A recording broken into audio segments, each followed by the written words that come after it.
What is up, ladies and gentlemen of YouTube? Wes Björnsson here, representing Country Crush.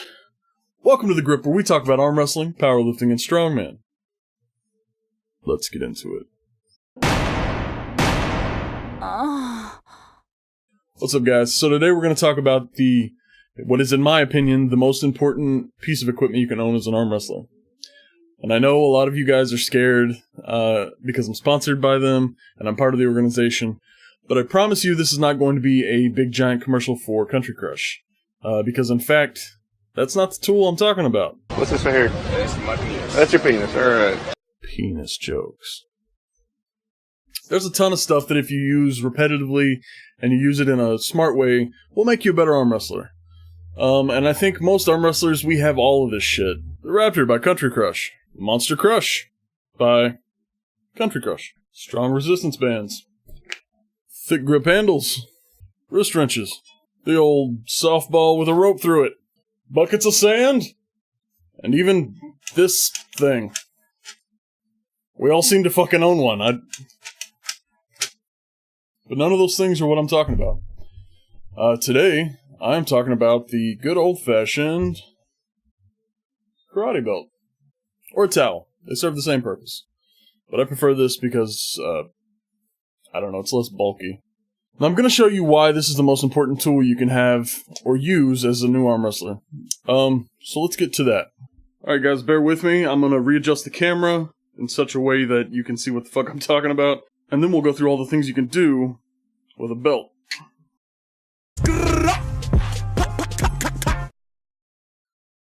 Alright guys, so basically what we got here is a belt that is attached to weights.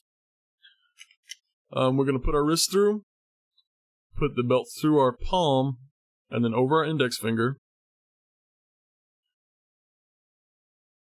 Bring it up, let the weight take our wrist, and then we're going to take it back. This is called rising pressure, and this is arguably one of the most important angles in arm wrestling that you can get strong at. This is what decides who's got the most advantage and who's got the strongest wrist in the setup, and also if you're top rolling.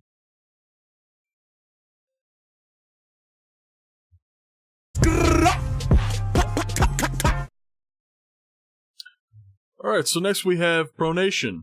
You're going to put your thumb through, run it behind your hand.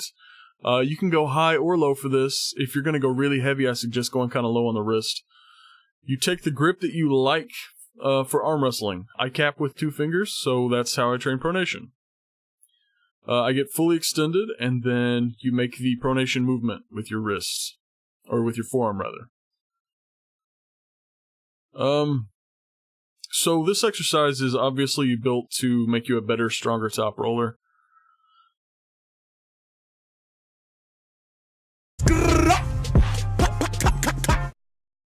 So now we're talking about the lock. Put your wrist through, then pull the thumb through. I grab the grip that I use for arm wrestling, so once again, cap with 2 fingers. I make the L with my bicep and my forearm, and then I hold that angle as I lift. Now you can make multiple lifts this way, or you can just hold it. I like to hold it. It's a good isolation movement, and I feel like it really works my lock.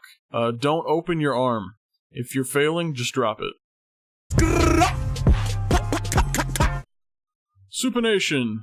Thumb goes through. Belt goes through your palm. Like this. Your fingers want to support your thumb here.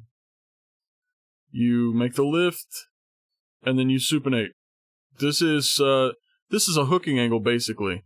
And this will make you stronger at flat wristing and at hooking somebody and kind of taking that angle toward your body. Forcing their hand toward you.